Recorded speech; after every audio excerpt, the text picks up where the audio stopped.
Ya, dan sudah hadir Hakim Anissa Sofyawati. Selamat malam Mbak Anissa, terima Selamat kasih sudah malam. hadir di Mata Najwa. Em, saya ingin tahu dong cerita teror dan intimidasi yang Anda alami ketika bertugas di Lahat, Sumatera Selatan. Karena saya mendengar ketika itu ada banyak hal-hal yang kalau kita tahu latar belakang ceritanya mungkin akan berpikir dua kali masih tetap mau di profesi ini. Ya waktu itu kebetulan ya saya masih bersyukur kepada Tuhan, waktu itu saya tidak ada di rumah. Ada orang datang, 4 orang kalau nggak salah dengan motor. Di pinggangnya tuh ada golok. Yang tahu itu malah pembantunya tetangga saya. Bilang saya dicari oleh orang itu. Memang pada saat itu saya memegang perkara pembunuhan. Jadi setelah itu saya melaporkan kepada pimpinan. Kemudian ada patroli polisi, tetapi polisi waktu itu kan patroli rumah sehari hanya 2 kali, siang dan malam. Selebihnya saya juga tidak mendapatkan pengawalan gitu.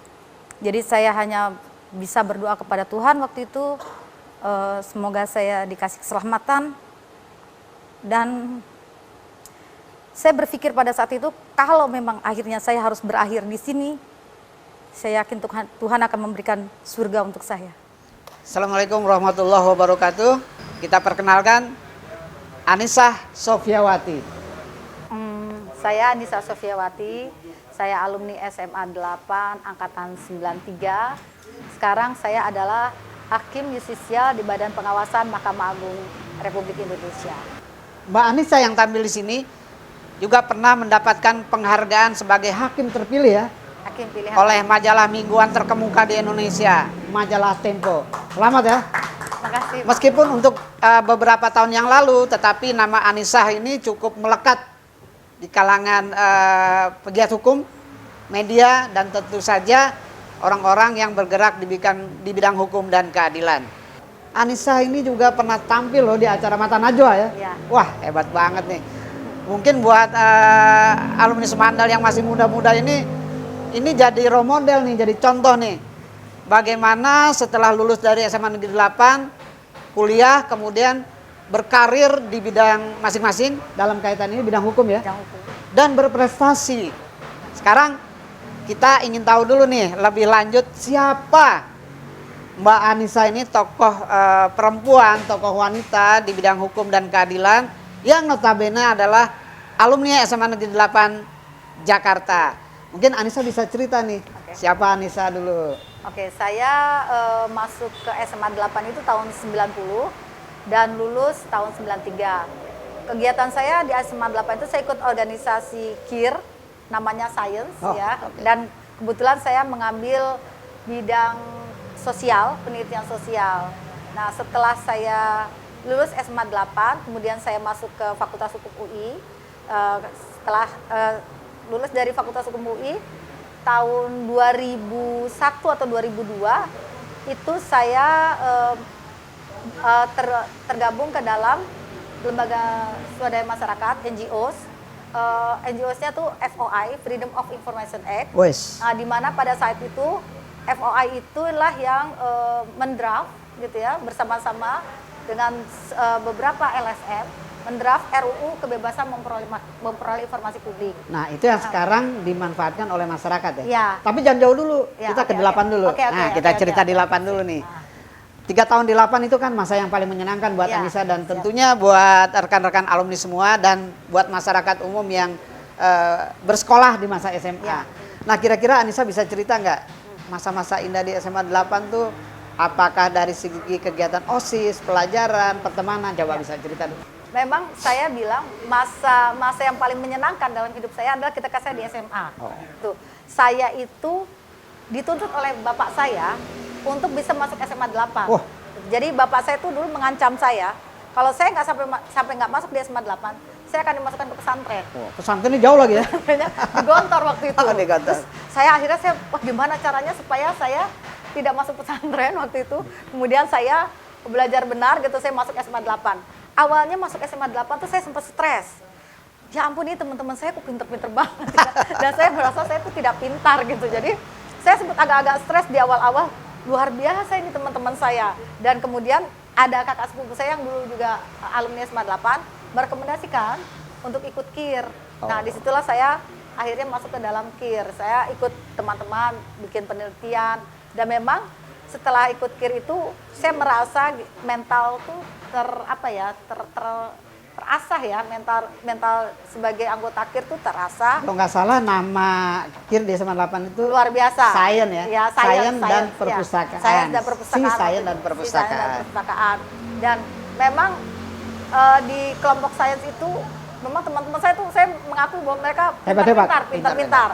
Sampai pada saat itu Sapa dong beberapa teman yang masih ingat dari Sains dan Perpustakaan. ada Ratna, ada Dito, ada Gatot, ada Rizka, banyak lah ya teman-teman, ada Alvino, teman-teman seangkatan saya ya. Nah, waktu di Sains, di KIR itu, kan pasti ada penelitian kan? Ya, ya. Nah, masih ingat nggak penelitian yang paling mengasihkan kemana nih, ke daerah mana?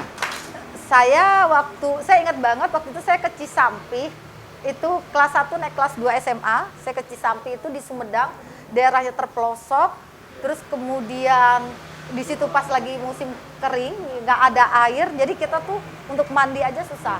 Nah, pada saat itu penelitian saya ingat banget bagaimana pemanfaatan media massa bagi masyarakat di desa itu, karena desa itu desa yang tertinggal di daerah pegunungan.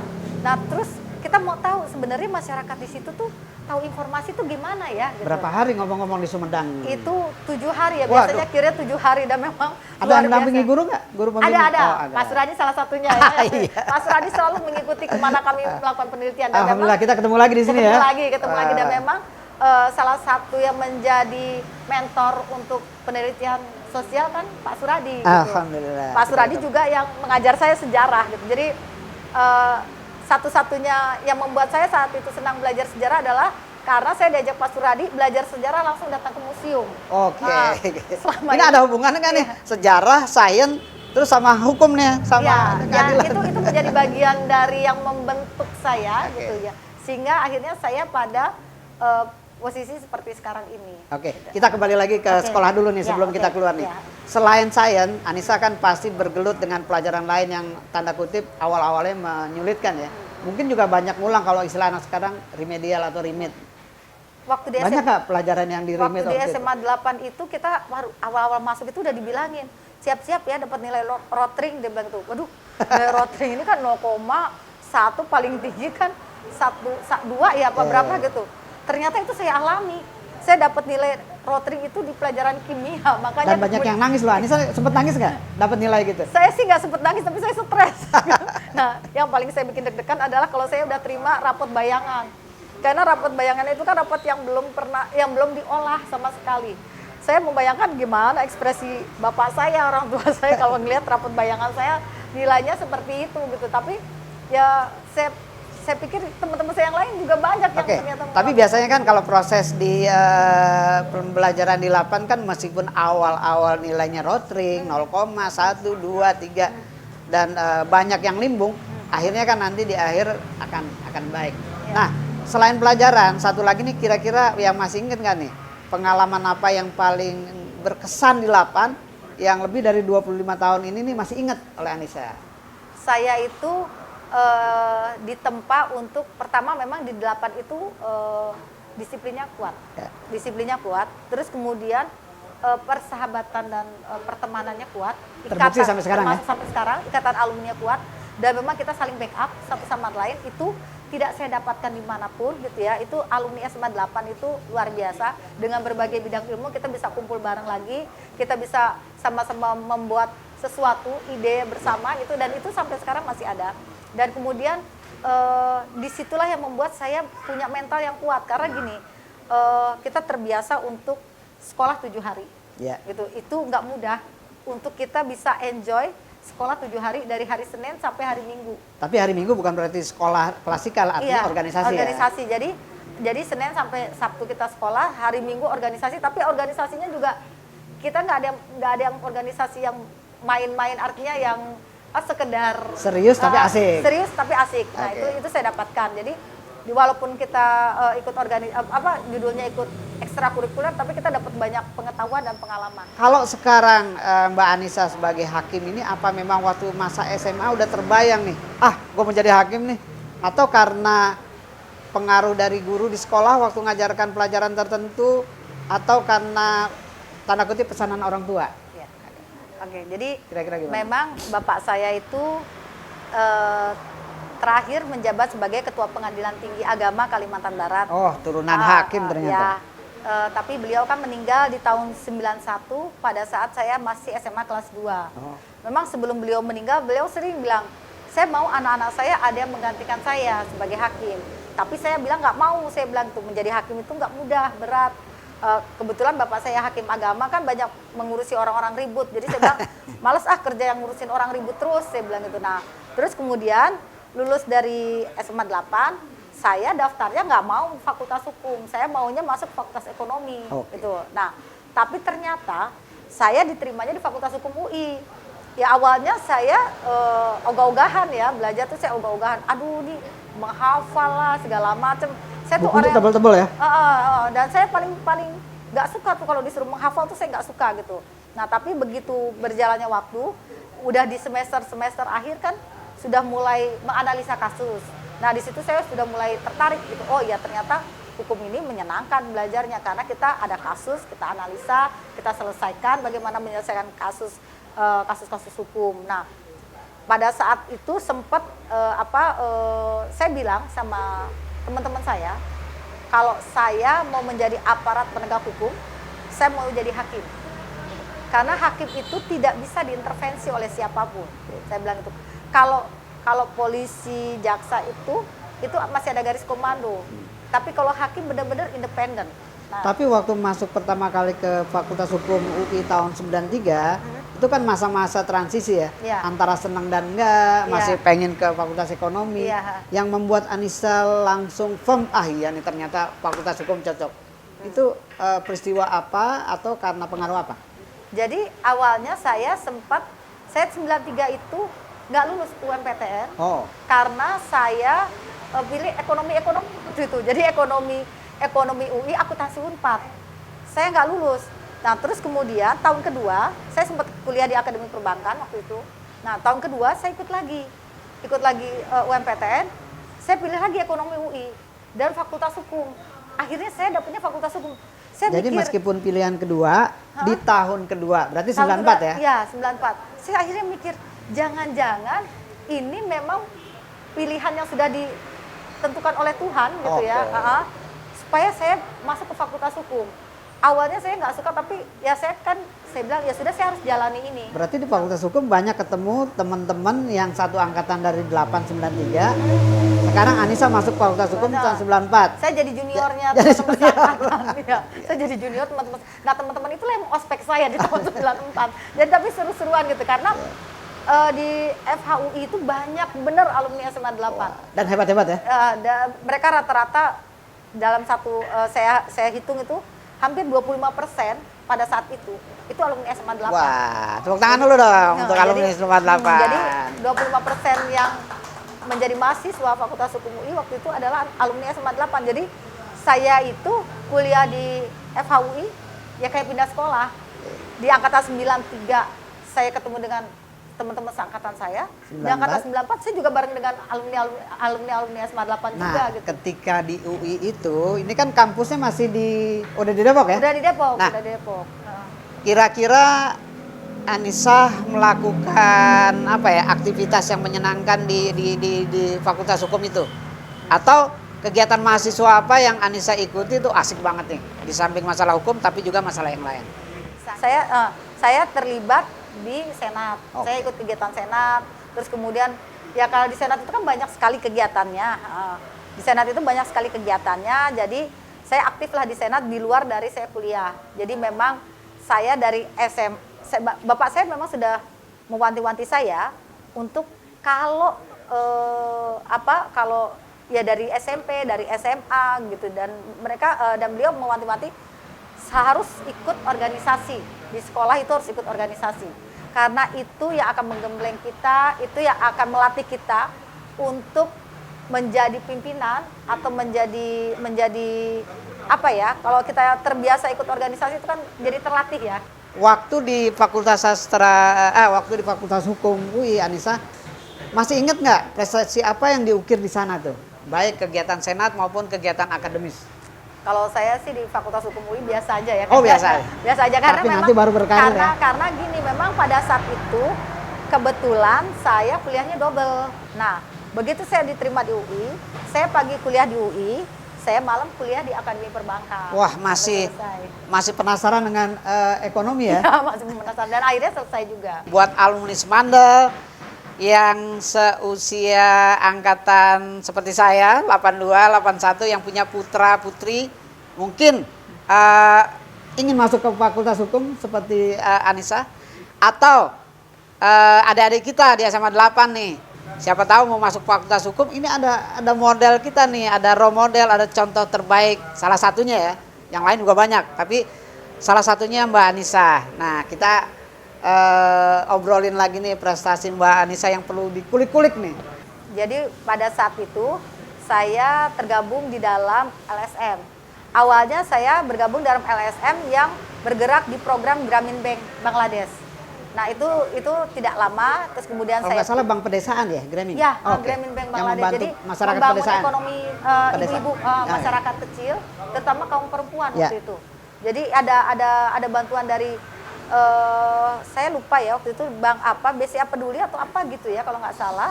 Kemudian itu ada dana mereka bukan Citibank Peduli kalau nggak salah, itu ada dana yang memang untuk membantu kaum perempuan yang bergerak di bidang ekonomi kecil gitu ya. Ekonomi kecil itu ekonomi UMKM mikro, kalau di sini ya. UMKM itu kemudian itu didanai oleh Citibank bekerja sama dengan Grameen, programnya pakai Grameen Bank Bangladesh. Nah kemudian kami ini di LSM itu yang membantu melakukan pembinaan ibu-ibu. Jadi jadi sebenarnya gini, kalau untuk dana tuh bisa aja kita kasih ke siapapun gitu ya, dananya ada gitu. Cuman masalahnya adalah kalau mentalnya orang-orang yang diberi dana ini tidak diperbaiki, akhirnya uang itu hanya habis untuk konsumsi aja. Ya. Nah inilah yang kita bangun. Bagaimana sikap mental mereka supaya mereka mau bisa menggunakan dana ini, dana pinjaman ini memang benar-benar untuk usaha yang baik. Dan kemudian satu hal lagi, kita juga membangun kelompok-kelompok ekonomi kecil gitu ya dalam bentuk kelompok. Nah itu supaya satu dengan yang lainnya itu saling membantu, saling bekerja sama. Ini LSM-nya di Jakarta atau di kota LSM-nya lain? di Jakarta. Di Jakarta ya, Waktu tapi itu pusatnya tempatnya di Cipayung, tapi programnya kan dari Grameen Bank Grameen Bangladesh. Bank, okay. Dari Grameen Bank Bangladesh. Jadi kita waktu itu membantu ibu-ibu itu. Nah, yang disasar itu waktu itu di daerah dekat Stasiun Senen. Oh. Dekat Stasiun Senen itu kan ada daerah padat gitu ya. Nah, banyak ibu-ibu di sana yang juga tidak punya kegiatan, daripada mereka duduk-duduk ngobrol nggak jelas gitu ya. Kemudian kita bentuklah mereka kelompok-kelompok kecil gitu. Kemudian kita buat pembinaan kepada mereka, bimbingan, sekaligus kita kasih dana. Ini pengalaman yang juga menempa Mbak Anissa ya untuk tampil nanti sebagai seorang hakim di lembaga swadaya masyarakat dari Grameen Bank ya untuk membantu kaum wanita lah. Ya. Rekam jejak Mbak Anissa di pemberdayaan perempuan ini cukup panjang juga ya. Sampai nanti dapat penghargaan. Jadi setelah saya dari Grameen Bank, saya kemudian bergabung kepada LSM FOI. Itu waktu itu di koalisi ya, itu koalisi dari gabungan dari beberapa LSM, Freedom of Information Act. Waktu itu kita menggagas RUU KMIP, kebebasan memperoleh informasi publik. Jadi beberapa LSM itu mendraft RUU yang kemudian kita kirimkan kepada DPR, yang kemudian menjadi usul inisiatif DPR. Tujuan dari RUU waktu itu adalah supaya, karena kita melihat bahwa tingkat korupsi di Indonesia itu kan luar biasa. Dengan transparansi informasi publik yang bisa dibuka, itu akan meminimalkan tingkat korupsi di Indonesia. Sehingga masyarakat punya akses terhadap penggunaan keuangan negara. Gitu. Jadi saya melihat bahwa itu luar biasa. RUU KMIP pada saat itu ya, saya melihat bahwa ini akan berdampak luar biasa terhadap perbaikan negara ini gitu. Karena dengan saya melihat bahwa korupsi itu bisa merajalela karena penggunaan uang negara itu tidak transparan, sehingga orang bisa melakukan penyimpangan terhadap penggunaan uang negara. Dengan adanya undang-undang KMIP yang sekarang akhirnya benar-benar menjadi undang-undang ya, orang bisa punya akses tuh untuk mendapatkan informasi sepanjang itu mengenai uang negara, keuangan negara, kita bisa dapat akses bagaimana penggunaannya dan pertanggungjawabannya bagaimana pejabat publik terhadap penggunaan keuangan negara. Nah, itu yang penting. Saya waktu itu di DPR sebagai jurnalis bidang politik mengikuti nih sidang-sidang pembahasan rancangan undang-undang Komisi Informasi Publik ya. Dan memang manfaatnya besar loh Mbak Anissa. Dan itu juga yang menjadi masukan yang berharga buat Mbak Anissa untuk aktif nanti ya di ranah hukum. Kalau kita mencurigai institusi tertentu, terutama institusi pemerintah ya, termasuk sekolah misalkan, kalau tidak becus mengurus keuangan, kita bisa mengadu ke Komisi Informasi Publik. Itu kan pentingnya di situ kan. Nah, jadi pemirsa sekalian, LSM yang ikut membentuk karakter Mbak Anissa ini tadi koalisi apa yang terakhir? Koalisi Kebebasan Memperoleh Informasi Publik. Koalisi Kebebasan Memperoleh Informasi Publik. Jadi dan itu saya sebagai sekretaris umum. Wah, luar biasa. Waktu itu kita ketemu nggak di DPR ya? Mungkin ketemu Ketemu kali ya, cuma nggak ya. Nggak, Tapi itu luar biasa lah. Yang penting ini menjadi pemicu Mbak Anissa untuk nanti melakukan tugas-tugas di bidang kehakiman yang lebih baik ya. Siap. Oke. Nah, kita beranjak lagi ke karir Mbak Anissa nih di bidang hukum dan keadilan. Oke. Setelah lulus aktif di 2 LSM besar yang membentuk karakter Mbak Anissa. Jadi hakim nih ceritanya gimana yang pertama nih? Mungkin bisa cerita ini. Jadi inspirasi buat adik-adik kita dan juga masyarakat umum. Ya, waktu itu setelah dari LSM tiba-tiba saya ditelepon oleh teman saya, Anissa ini dibuka untuk seleksi calon hakim. Saya ingat banget, teman saya itu bilang, saya ingat banget waktu itu Anissa bilang, Anissa ingin banget jadi hakim. Kalau ingin menjadi aparat penegak hukum, Anissa ingin jadi hakim. Karena saya waktu itu bilang ke teman saya mau kalau jadi aparat penegak hukum adalah saya menjadi hakim. Karena menurut saya hakim itu independen, dia tidak bisa diintervensi oleh siapapun. Tapi jangan lupa godaannya banyak loh. Oh iya, iya. Gimana tuh soal godaannya? Jadi gini, sebenarnya setiap pekerjaan itu pasti ada godaan. Tinggal bagaimana kita berkomitmen terhadap idealisme yang kita pegang. Gitu. Saya juga tawaran suap juga ada gitu. Tetapi kan ketika saya dari awal sudah meniatkan diri bahwa saya harus memegang idealisme saya harus menjaga integritas, saya harus menjaga nama baik saya, nama baik keluarga saya, menjaga nama baik sekolah saya, SMA 8, UI gitu ya. Itu saya berusaha untuk setiap godaan itu saya bilang saya tidak mau. Saya tidak mau menerima suap. Saya bilang saya akan Mbak Anissa ini bisa luar menjadi biasa sekali. Inilah aparatur negara dalam hal ini hakim yang sudah mendeklar bahwa Mbak Anissa dan juga mungkin rekan-rekan yang sealiran ya menolak suap. Itu godaan yang paling besar di bidang hukum dan keadilan. Jadi ini juga catatan penting bahwa alumni SMA Negeri 8, alumni Fakultas Hukum UI dan aparat hukum masih banyak yang punya hati nurani yang dengan jelas menolak untuk suap. Mungkin inilah yang direkam oleh publik, oleh media, terutama oleh majalah Tempo yang akhirnya nanti Mbak Anissa terpilih sebagai salah satu hakim pilihan majalah Tempo. Hakim pilihan majalah Tempo. Tahun Oke. 2010 ya.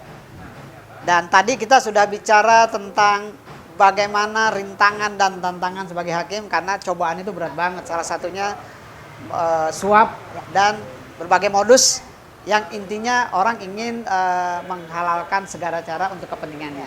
Nah, mungkin Mbak Anissa selama karir sebagai hakim sampai hari ini dari pertama bisa cerita pengalaman hakim di mana dan kira-kira tantangan dan cobaan yang dialami itu baik suap maupun tantangan. Bisa juga ancaman loh. Ya kan? Oke, silakan. Jadi memang tantangan sebagai hakim itu banyak ya. Salah satunya adalah godaan suap. Itu orang berusaha untuk menang dalam perkaranya akan mencoba dengan berbagai cara melalui siapapun untuk bisa mempengaruhi hakim. Gitu. Jadi dia berusaha untuk linknya tuh dari mana-mana. Mereka bisa dari mana-mana, bisa dari internal kita, melalui internal kita orang-orang staf di pengadilan atau dari luar gitu ya. Jadi mereka berusaha untuk menawarkan uang kepada hakim gitu. Tapi satu umumnya uang atau benda lain, rumah, mobil.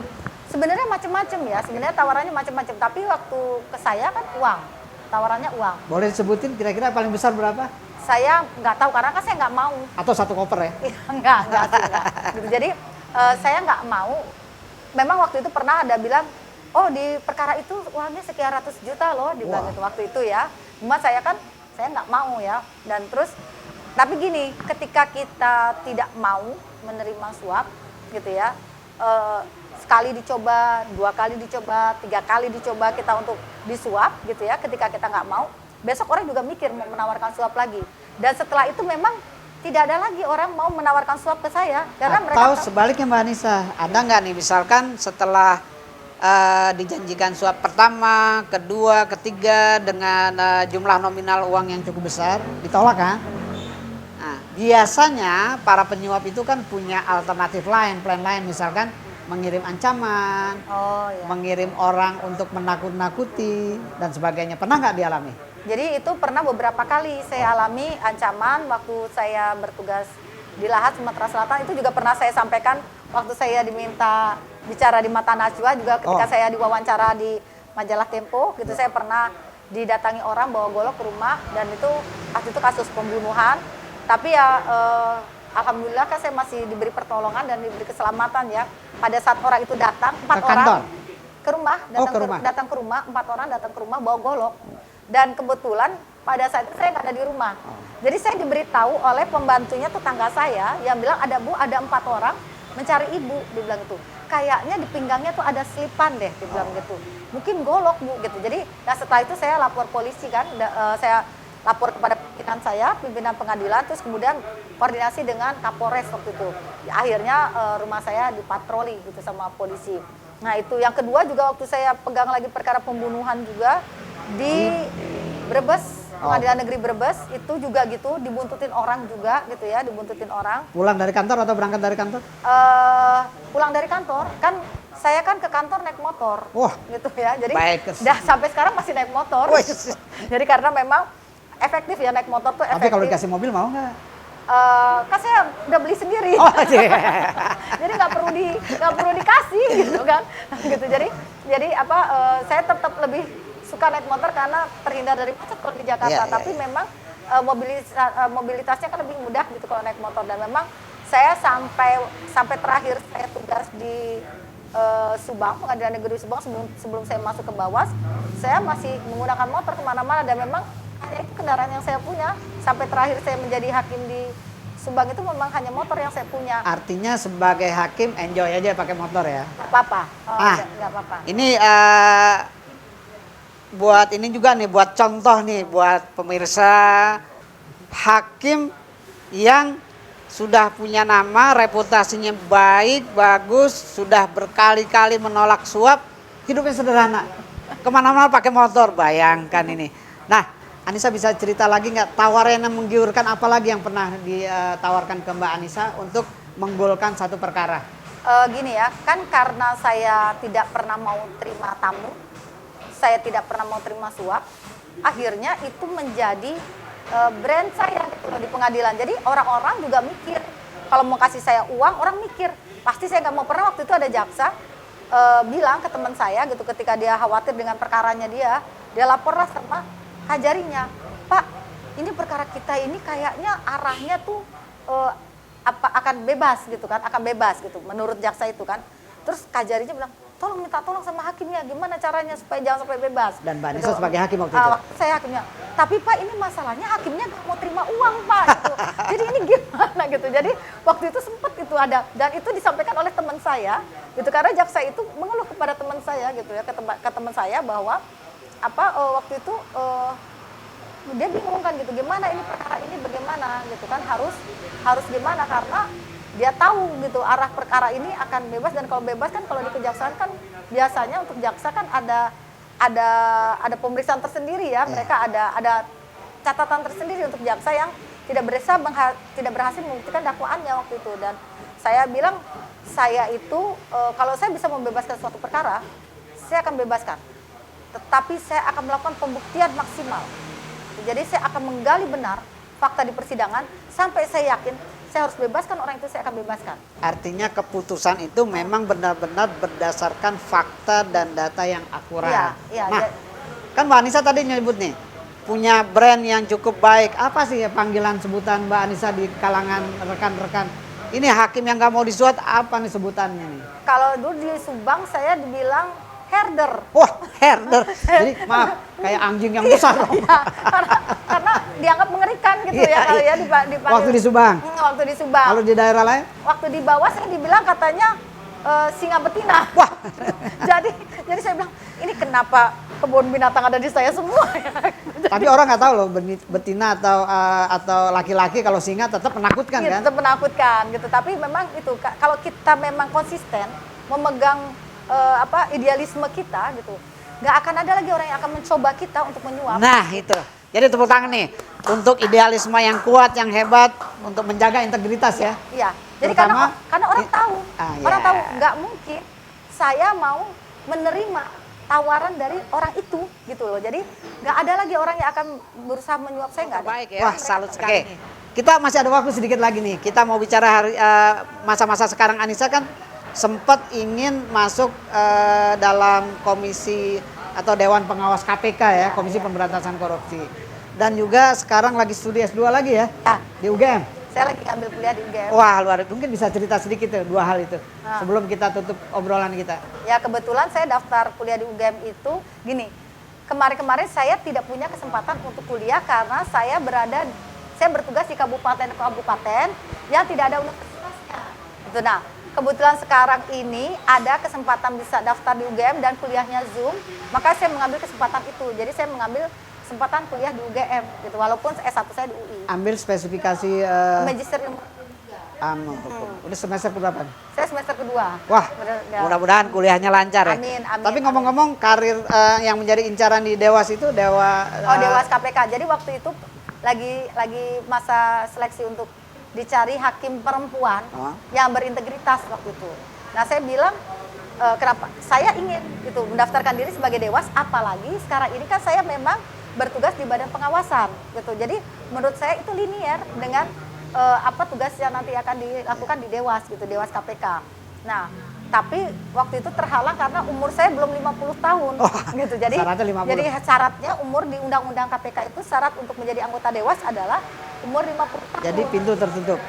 Untuk sementara. Sementara. Tapi nanti setelah umur 50 tahun saya akan mendaftarkan diri untuk menjadi Dewas KPK. Tapi nanti kira-kira nih satu hal lagi nih untuk pemirsa adik-adik kita alumni dan alumnis Mandal ini, kira-kira harapan Mbak Anissa ke depan apa nih?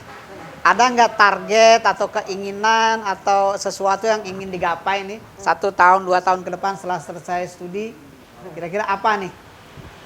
Ya kalau saya sih saya menjalani karir saya ya. Suatu hari mudah-mudahan saya Ada harapan ingin jadi menteri?